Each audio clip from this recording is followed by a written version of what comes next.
5 major payroll deductions, Yes. what you should do with your paycheck, and the 70-20-10 rule. You can find it all right here in this video. And if you stay to the end, you'll have access to that 52-week money challenge. Let's go.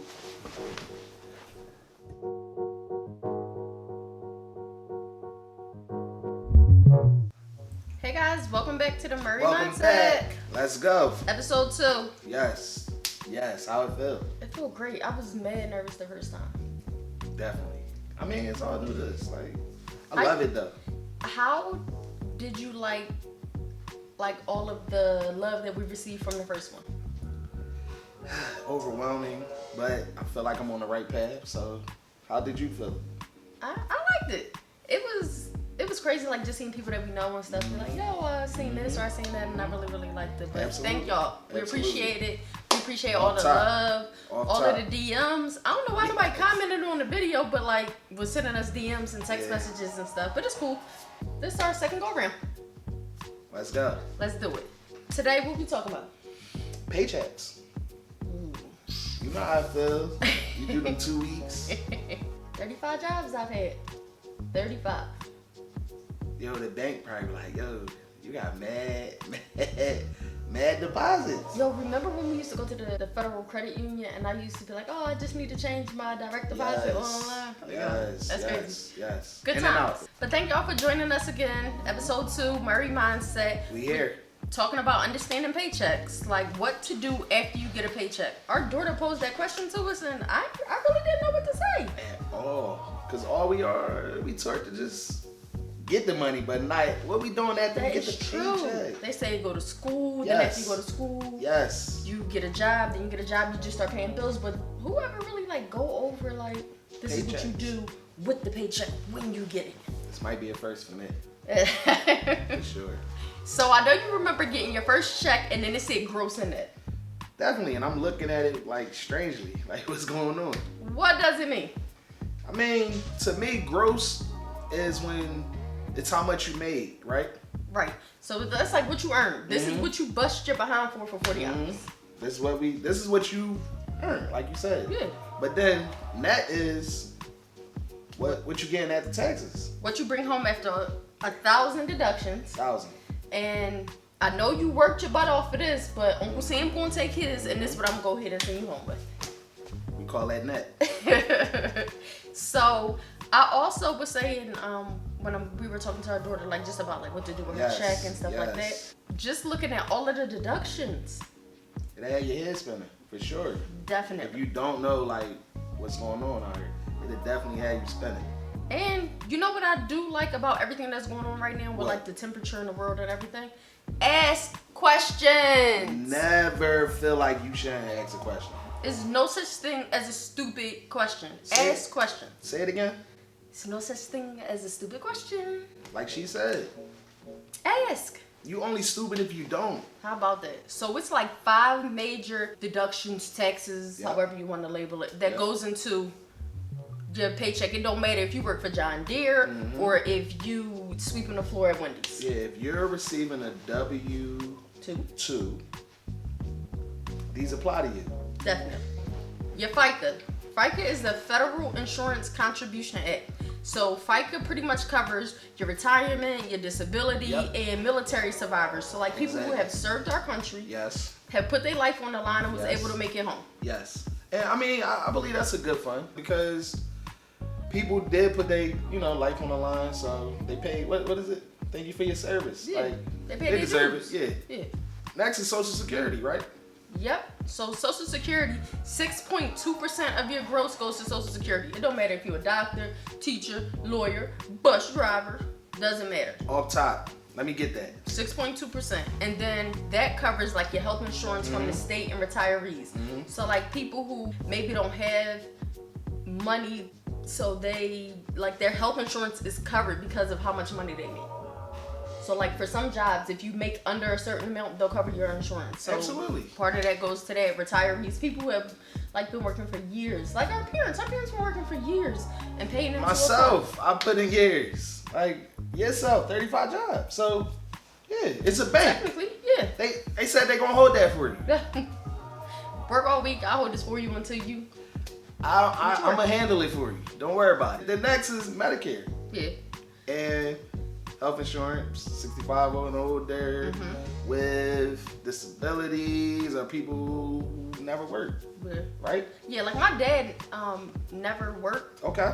But he did stuff. Absolutely. Yeah, like if you need that drywall, he got you. Floor put in, he got you. And then he could fix his car, fix your car, fix my car, all in like a half an hour. Yo, my man is very needed. Jack of all trades. Very needed. Master of many though. I'll give him that. I'll give him credit for that. After that, then we talking state, right? This is the only one that really make me mad. State insurance covers schools, police, roads, and highways. I don't know about you, but where we from, if I hit another pothole, I promise you, I'm gonna hit the roof. Maybe that funding ain't come through yet. Like it goes to a funnel. They took it from me, but they ain't give it to them yet, so they can make sure we don't hit them holes. You know what never has holes in it though? I'm listening. The turnpike. Smooth. Easy like Sunday morning. Yo. It's only smooth until an accident happened. Yeah. But the road itself, like the actual road the itself. the ride is commercialized. Like Yeah. You feel like you shooting one. Yeah, it feels really good riding that. Absolutely. One. And then you got federal. And we talking military, tech research, things of that nature. That to me, like with the federal, is like they tell you this is what we use it for, and then they put up like an emergency fund for stuff like when COVID hit. We pull from this fund. That makes sense though. Like they actually banking it away for any national disasters, things of that nature. Right. So it's kind of like the country has their own savings account. That's pretty much what it boiled down to. Yeah, with y'all deposits. Yes. Yeah, I'm gonna keep it safe for y'all. I get it. So we looked into like how people like save money and how people budget their checks and stuff like that. So the 70-20-10 rule is what works for us. I will agree. So the 70-20-10 rule is when 70% of your living expenses is done just for your living expenses. Your 20% is done for investments. And then your 10% is for your savings. Look at it this way. Say for every $500 you make a week. So it's for every $500 in a 7-day rolling calendar.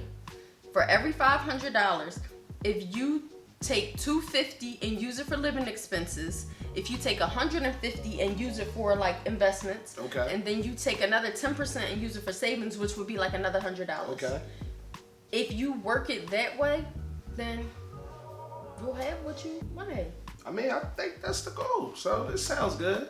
I actually like that. Like me personally, I would even probably save a little less because I just want to keep the money moving. You know what I mean? Moving for you. So I would add more to my investments, but the rule is skate. I like it. I don't know if I would add more to my investments because like cars be breaking down and stuff. It'd be corny. Or what about we came outside the house the other day, got a car, and the car itself is white. It's like this pretty pearl white. And then I look and I'm telling Eric like, yo, it's all of these black scratches across the driver's front fender, like right in front of the fender. And you could tell somebody hit it, definitely hit it, bent out like the frame on the front of the bumper, and they just slid all on the bumper. They slid off. Just kept moving like it wasn't nothing. I mean, that's why we pay insurance. Even then, you would be afraid to call your insurance company because then your insurance company gonna hit you with these premiums and shoot it sky high. Yeah. Then what part you gonna pull that from out of your check?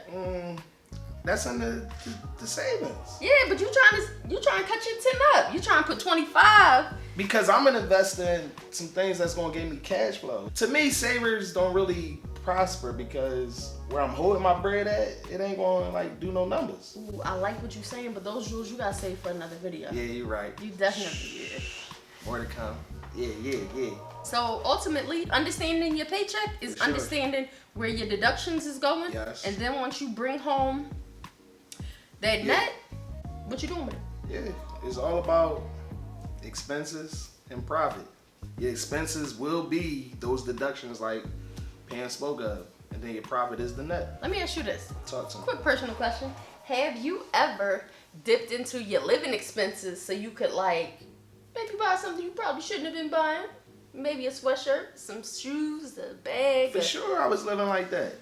Yes. And it feel good in the moment, but after you look at that receipt, you like, hey, I get 30 on this, right? These 30. But yeah, definitely. I mean, that's before I educated myself. Okay. So you're gonna make those mistakes. So you kind of turned it into like a mindset change. You have to. Until I started thinking different, things wasn't different for me. So right now with your spending habits, with just the money that you have coming in, would you say on a scale of 1 to 5, 1 being like poor, 5 being like the best spending habits ever, where would you say you fall? I'm still on the line. Like, you know what I mean? I have messed up before, but I'm pretty close to that nickel. I'm pretty close to 5. Okay, so you say you're like a 4.5? I take it. I gotta give myself room to improve. I give it to you. I think I'm somewhere like a 3.8. That means you got a ceiling though. You ain't tap out yet. That means you can get better. I'm being honest. Every day. I'm sitting here telling you like I know this is what we should do, but how many people do exactly what they say they're going to do? I'm gonna take this check. I'm not spending nothing this week. I'm gonna just buy groceries, put gas in the car, pay the bills, and everything else gonna sit in the account. I'm honest. You gotta stick to the script if you really want to get ahead though. That's true. You got goals to meet, and that's a video that's coming soon. We'll tell you like how we go about budgeting. We're able to buy pretty much 97% of the things that we want. Yeah, it's really no restrictions. Well, thank y'all for joining us for Murray Mindset. Yes, episode 2. I believe that this was a great episode. I like it. See you guys next time. What's up, y'all? So y'all made it to the end of the video, right? Everybody who was listening, watching the Murray Experience, I want you to tag me and Pam on Instagram with the things that stood out to you. Or leave a comment below. Whatever. Things you can't stop thinking about, sharing with your friends. I love seeing what connects with you guys. Also, download the 52-week challenge. Links in the description below. And remember, mindset is currency.